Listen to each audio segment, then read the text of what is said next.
أهلا بيكم في حلقة جديدة من تيك توك. المجتمع بقى عايش في فقاعة كبيرة في عصر التكنولوجيا والسوشيال ميديا. الناس بقت بتجري ورا اللايك والشير، والبنات بقت كلها عايزة تشتغل موديلز وإنفلونسرز. ما عادش حد عاجبه حاله. حياة افتراضية طغت على الحياة الواقعية. الناس بقت بتصور جرائم القتل وبتعمل شير بدل ما تاخد موقف من أي فعل في أرض الواقع. بقى الأهم هو إزاي تصور اللقطة، إزاي تاخد أكبر قدر من اللايكس. مش بس كده، كل شاب بقى عايز يصور نفسه على السوشيال ميديا بشكل يجذب الانتباه، وهو في الجيم مثلا، وهو سايق عربية فارهة، وهو معاه فلوس. على الناحية التانية البنات عايزة تصور نفسها على السوشيال ميديا في أحلى صورة، وعايزة تجذب الانتباه بأي طريقة حتى لو خلفت تقاليد المجتمع وتعاليم الدين. انتشرت الأفعال العجيبة لجذب الانتباه على السوشيال ميديا، وبقت في مهازل على السوشيال ميديا يومياً، من أول جذب الانتباه للجرائم. والمجتمع ازدادت سلبيته بشكل مش طبيعي، ويمكن كلنا حسينا بده في الفترة الأخيرة. ليه الناس بقت مهتمة تصور بالموبايل وتنشر على السوشيال ميديا بدل ما تاخد أي مبادرة وتدخل في الواقع واللي بيحصل فيه؟ حادثة مثلا في الطريق، تلاقي ناس كتير جدا واقفة تصور وعدد أقل بيحاول يساعد. في حادثة قتل طالبة المنصورة على سبيل المثال، الناس أغلبهم كانوا سلبيين ومحدش قرر يعمل أي حاجة، والغالبية كانت بتصور من بعيد. هو إيه اللي حصل للمجتمع؟ هي الناس بقت مالها سلبية كده؟ ليه فقدنا الإحساس بالحاجات الطبيعية؟ ليه حياتنا بقت أغلبها افتراضية؟ ليه الناس بقت بتسعى بأي طريقة لجذب الانتباه على حساب أي حاجة وبأي تمن؟ دي أسئلة على قد ما هي تبان بسيطة، لكن الإجابة عليها معقدة جداً. وقبل ما نقول إننا بنعمل برنامج بنستخدم فيه السوشيال ميديا وإحنا موجودين على السوشيال ميديا وفي نفس الوقت طالعين نهاجم السوشيال ميديا، هقول لك لأ، الحقيقة إننا مش طالعين نهاجم السوشيال ميديا على قد ما محتاجين نفهم هو إيه اللي بيحصل بالظبط. ليه بنتغير؟ وليه اتغيرنا؟ وإيه اللي هيحصل في المستقبل؟ في ناس كتير بتقول إن اللي إحنا فيه في المجتمع ده، سواء كان تغير في طبيعة المجتمع وطريقة التعاطي مع الأحداث والسعي وراء عدد المشاهدات، سببها السوشيال ميديا. الحقيقة إن الموضوع مش بس سبب السوشيال ميديا، في جانب اجتماعي ونفسي كبير. لكن السوشيال ميديا ساعدت على إظهار الأمراض الاجتماعية والنفسية، وكمان عززت من الأمراض دي وساعدت على انتشارها سواء كانت عند الفرد أو المجتمع. السوشيال ميديا يا عزيزي بتعمل حاجة اسمها amplification، يعني تضخيم لأي شيء سواء إيجابي أو سلبي. السوشيال ميديا ليها فوائد كتير جدا، منها التواصل والبحث عن المعلومة ورصد الأخبار بشكل لحظي ومتابعة اللي بيحصل في المجتمع، وده واضح جدا في الفترة الأخيرة لرصد الأجهزة المعنية للي بيحصل في المجتمع والتعامل معاه، خصوصا في قضايا الرأي العام. لكن الحقيقة إن السوشيال ميديا ليها جانب تاني محتاج دراسة من علماء الاجتماع وعلم النفس، اللي أغلبهم في مجتمعاتنا للأسف ملهمش إسهامات كتير في فهم الظواهر دي. الحلقة دي دعوة للي عايز يفهم العالم الخفي للسوشيال ميديا وتأثيرها على المجتمع والشباب تحديداً، ودعوة للأهل إنهم يهتموا بالموضوع ده كجزء من تربيتهم لأولادهم في مرحلة تعتبر من أخطر المراحل اللي غيرت في طبيعة المجتمع بشكل غير مسبوق. لما بنتك تلاقيها بتستخدم تطبيق زي انستجرام وبتحط صور شخصية ليها عمال على بطال، يبقى لازم تاخد بالك. ولما ابنك يقضي وقت كبير مع موبايله ويجي على حساب علاقته بالأهل والدراسة، يبقى برضه لازم تهتم. ولما الدولة تلاقي المجتمع بيتغير للأسوأ والشباب مشاكله النفسية والاجتماعية بتكتر، يبقى لازم تهتم، وإحنا دورنا نقول ونوعي الناس. بعد الفاصل هنفتح مواضيع مهمة وحساسة في ملف السوشيال ميديا والمجتمع، استنونا.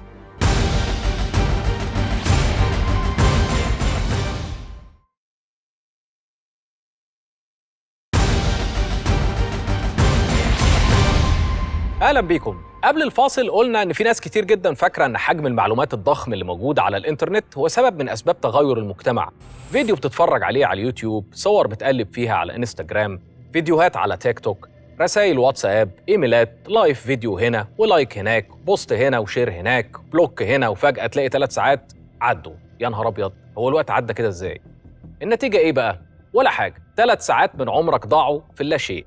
وقيس بقى اللي بيحصل ده كل يوم، هتلاقي وقت مش طبيعي اتسرق منك وانت مش واخد بالك، والنتيجة ممكن تكون ولا حاجة، بل بالعكس تماما. هتظهر مشاكل تانية لا تتخيلها، هنتكلم عليها النهاردة بالتفصيل، بس خليك فاكر الجزء ده. اللي حصل ده ملوش علاقة قوي بكمية المعلومات والمنصات المختلفة اللي موجودة على الانترنت، على الرغم من ان الاقتصاد الحالي معتمد على المعلومات، وان المعلومات هي بترول القرن الحالي. لكن الحقيقة ان الاقتصاد الحالي معتمد بشكل اكبر على حاجة ملهاش علاقة بشكل مباشر بحجم المعلومات اللي بقى موجود على الانترنت. احنا الحقيقة انتقلنا من اقتصاد المعلومات والمعرفة لنوع تاني من الاقتصاد. تخيل كده معتمد على ايه؟ الاقتصاد الضخم اللي موجود دلوقتي على الانترنت بقى معتمد على جذب الانتباه، وله اسم علمي معروف باقتصاد جذب الانتباه او attention economy. كلام غريب صح؟ الحقيقة هو غريب، بس ده فرع جديد من فروع علم الاقتصاد بيفترض إن كل ما زادت كمية المعلومات كل ما زاد تشتيت انتباه الفرد، وبقى صعب جدا إنك تركز في كل حاجة لفترة كافية، وبقى انتباهك ضعيف ومشتت.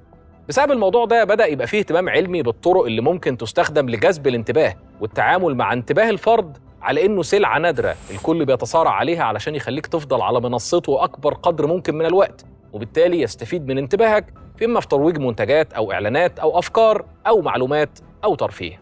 الاقتصادي الأمريكي الحائز على جائزة نوبل هربرت سايمون اللي ابتكر المصطلح ده سنة 1971، سايمون قال إن مع زيادة المعلومات هيقل الانتباه، وده هيبقى نواة لاقتصاد جديد. سنة 1997 في الفترة اللي ما كانش الإنترنت فيها بالشكل اللي احنا عايشينه دلوقتي، الفيزيائي الأمريكي مايكل جولدهابر كتب في مقال شهير على مجلة وايرد إن الاقتصاد العالمي هيتحول من الاقتصاد المعتمد على المواد والماتيريالز والحاجات الملموسة لاقتصاد معتمد على جذب الانتباه. وقتها كان في خدمات كتير جدا بدأت تظهر في الأفق على الإنترنت ببلاش، ودي كانت علامة فارقة لخبراء الاقتصاد. من هنا بدأت شركات تظهر على الإنترنت تستغل النظرية دي، فإن الاقتصاد اللي جاي معتمد على جذب الانتباه المستخدمين لأكبر قدر ممكن. طبعا انت هتقول لي طيب ما هو عادي، يعني ايه اللي يخليني اقعد اتفرج على فيديوهات على تيك توك او اعمل سكرول في الفيسبوك في اللاشيء او احط صور على انستجرام واتفنن في شكلها عشان تطلع حلوه وتعجب الناس وتجيب فولورز؟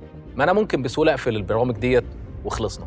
الحقيقه ان الموضوع مش بالسهوله اللي انت متخيلها. بما اننا بنتكلم عن التكنولوجيا محتاج اقول لك ان كل تكنولوجيا ليها اجنده خاصه بيها حطها اللي مصممينها، وكل تكنولوجيا لها تاثير على المستخدمين وبتلعب على احتياجاتهم وبتستغل ثغرات اجتماعيه او نفسيه وبتلعب عليها وتكبرها، وهنا مربط الفرس.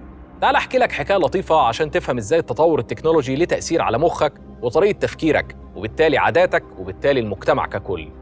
لما تم اختراع التلفزيون ما كانش فيه ريموت كنترول، كانت الفتره اللي بيقعد فيها المشاهد قدام التلفزيون كبيره، ولو فكر يقلب القناه كان محتاج بقى يفكر شويه، لسه هيقوم، خليني قاعد يمكن تيجي حاجه كويسه، فكان فتره تركيز الشخص اكبر.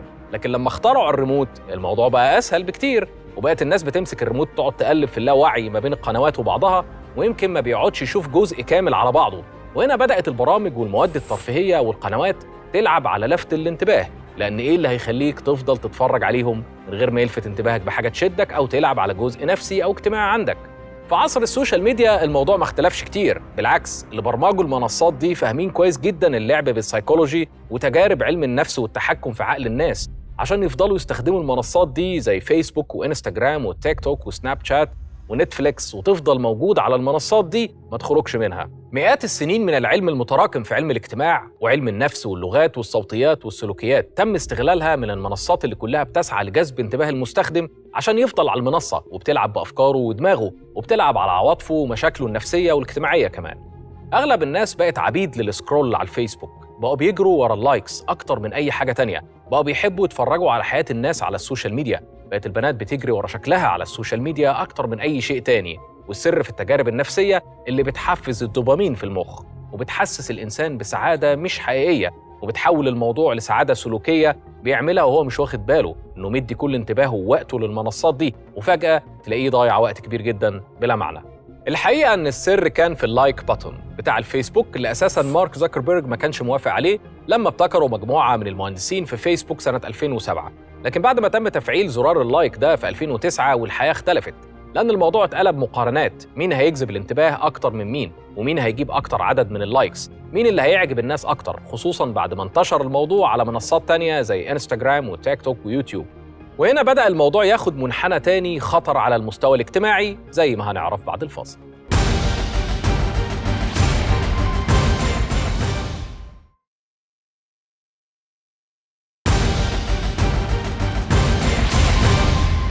أهلا بيكم.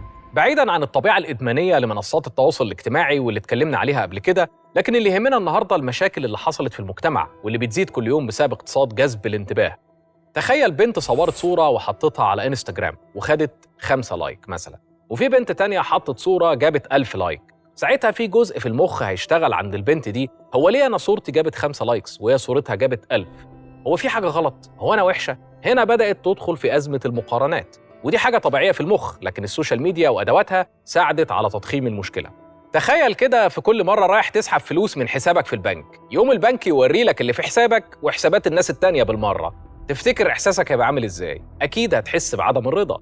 لما نيجي بقى نتكلم عن الشباب اللي نشأوا في النظام ده مع السوشيال ميديا، هيبقى بالنسبة له الموضوع عادي جدا. ايه المشكلة لما احس ان صورتي محتاجة تبقى احسن عشان اجيب لايكس او اعجابات، او ان احس بنفسي ومين اللي بعمله على السوشيال ميديا، او احس بتقدير الاخرين من اللايكس او الشير، او احس بقيمتي وذاتي واني مرغوبة او محبوبة على السوشيال ميديا؟ ايه المشكلة؟ الحقيقة انها مشكلة كبيرة عملت مشاكل تانية للشباب والشابات اللي هم نواة اي مجتمع. فبقى عندنا امراض نفسية الناس بتتعامل معاها انها عادي ومش شايفين فيها مشكلة. لما اب او ام يلاقي بنته حاطه صور على انستجرام او فيديوهات على تيك توك او فيسبوك وبتتفنن علشان تجيب اكبر قدر من اللايكس، يبقى في مشكله. علماء النفس بالمناسبه اكتشفوا ان الموضوع ده اتسبب في ازمه كبيره للبنات تحديدا على السوشيال ميديا، معروفه باسم سوشيال ميديا ديسمورفيا، وهو ان الناس بقى عندها هوس بشكلها على السوشيال ميديا وانها لازم تظهر بمظهر جمالي معين، وده خلى المبرمجين للمنصات دي يلعبوا على النقطه دي كمان ويعملوا فلاتر لتحسين الصور وتحسين شكل البق والعينين والجسم وغيرها، وده بيلعب على الاحتياجات النفسيه للناس اللي دايما عايزه تظهر بيرفكت على السوشيال ميديا. للأسف كتير من الإحصائيات والدراسات بتقول إن 80% من البنات بيغيروا في صورهم اللي بيحطوها على السوشيال ميديا حتى من سن 13 سنة، وده عمل مشاكل كتير جدا على المستوى النفسي، خصوصاً في تقدير الذات وإحساس البنت الزايد بشكلها على حساب قيمتها كإنسان.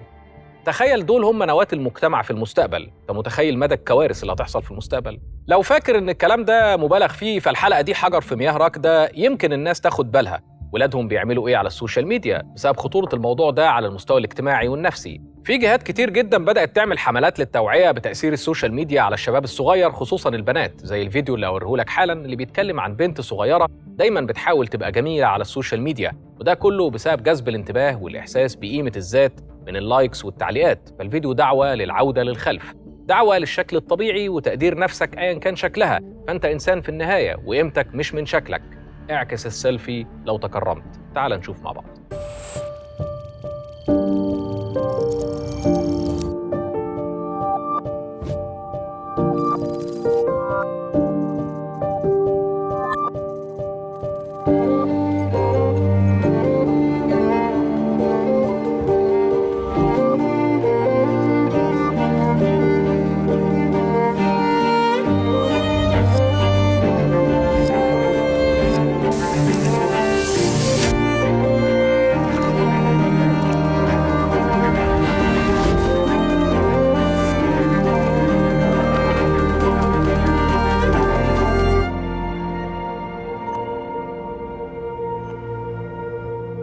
للأسف المنصات دي بقت بتدفع الناس دفعاً لجذب الانتباه واللعب على مشاعر ومشاكل الشباب، كل ده في غياب الأهل والمدرسة وجهات الدولة المعنية زي التربية والتعليم والجامعات ومراكز الأبحاث الاجتماعية والنفسية والإعلام والثقافة وغيرهم. المشاكل مش واقفة على نظرية جذب الانتباه والمقارنات، الموضوع ليه تأثير على الحالة النفسية للشباب زي الإحباط والانعزال والإدمان السلوكي والعادات السيئة وعدم اللامبالاة والجري ورا الربح السريع والبعد عن قيمة الوقت والعمل.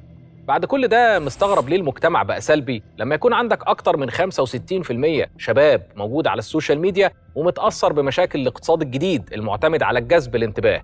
منتظر إيه؟ ما دي نتيجة طبيعية أكيد. مرة تانية الشباب والأطفال في أزمة كبيرة بسبب التطور التكنولوجي اللي هم مش مؤهلين للتعامل مع مخاطره للأسف الشديد، ولا في أي جهة بتساعدهم أو بتوعيهم، ولا حتى الأهل اللي أغلبهم مش مدركين المشاكل دي. بروفيسور الأمريكي الراحل وصاحب نظريات الإعلام الشهير نيل بوستمان ليه كتاب مشهور جدا للي يعرف الراجل ده اسمه اختفاء الطفولة. الكتاب ربط ما بين ذوبان الفواصل ما بين مرحلة الطفولة والبلوغ وما بين التطور المتسارع في التكنولوجيا. فلما كانش ليك أكسس ليه زمان وانت طفل، ابنك الصغير هيبقى عنده أكسس أو وصول ليه بكبسة زر وهو قاعد في سريره، فأنت متخيل ده هيكون تأثيره عليه عامل إزاي؟ مش هيبقى فيه أطفال بالمعنى الحقيقي لكلمة طفل، انت متخيل؟ محتوى بيلعب بأفكاره، محتوى مش مناسب لسنه، محتوى مخالف لتعليم وعادات ودين. فكر كده في اللي الأطفال بتعمله على السوشيال ميديا، على فيسبوك، على انستجرام، على تيك توك، بذمتك دي طفولة؟ بالمناسبة نيل بوستمان اتوفى سنة 2003 قبل انفجار عالم السوشيال ميديا، وألف كتاب اختفاء الطفولة سنة 1982 قبل ما يبقى فيه انترنت في بلادنا. انت متخيل الراجل ده كان شايف المستقبل شكله عامل ازاي؟ وبما اننا جبنا سيرة نيل بوستمان فلازم أذكرك بكتابه الشهير Amusing Ourselves to Death أو إمتاع أنفسنا حتى الموت. الكتاب ده من أشهر كتبه اللي اتكلم فيها عن التلفزيون وقد إيه تأثير الصورة والفيديو هيدمر العالم العقلاني اللي احنا عايشينه منذ حقبة اختراع الطباعة. تخيل بقى سيادتك لو أسقطت الكلام ده على السوشيال ميديا واقتصاد جذب الانتباه والمنصات الرقمية، فاحنا فعلا في مرحلة إمتاع النفس حتى الموت، وما هو قادم سيكون أكثر رعبا. فكر شوية في تأثير حاجة زي العوالم الافتراضية والميتافيرس، واسرح بخيالك إيه المشاكل اللي هتظهر من التطور ده. طبعا أنت هتقول الراجل ده سود لنا الدنيا وما قالناش نعمل إيه. مفيش حد يقدر يقول لك حل للمشكلة دي في 20 دقيقة، ودي مشكلة عالمية مش مشكلتنا لوحدنا، ومحتاجة بحث ودراسة كبيرة عن المجتمع. للأسف للأسف للأسف على الأقل إحنا دورنا نوعي ونرصد. وأنا زي ما قلت في أول الحلقة إنها حجر في مياه راكدة، يمكن نهتم، يمكن ناخد بالنا من ولادنا، يمكن نتكلم معاهم في مشاكل عالمهم الجديد، يمكن نقرأ شوية في تأثير التكنولوجيا والاقتصاد الجديد على الأطفال والشباب، يمكن الدولة تهتم وتعمل مبادرة أو استراتيجية للتعامل مع المخاطر دي، يمكن نفوق في المدارس والتعليم لأنه مستقبلنا جميعاً، ولأنه مجتمعنا جميعاً، لأنها مسؤوليتنا جميعاً. استنونا في حلقة جديدة وتيك توك على القاهرة والناس.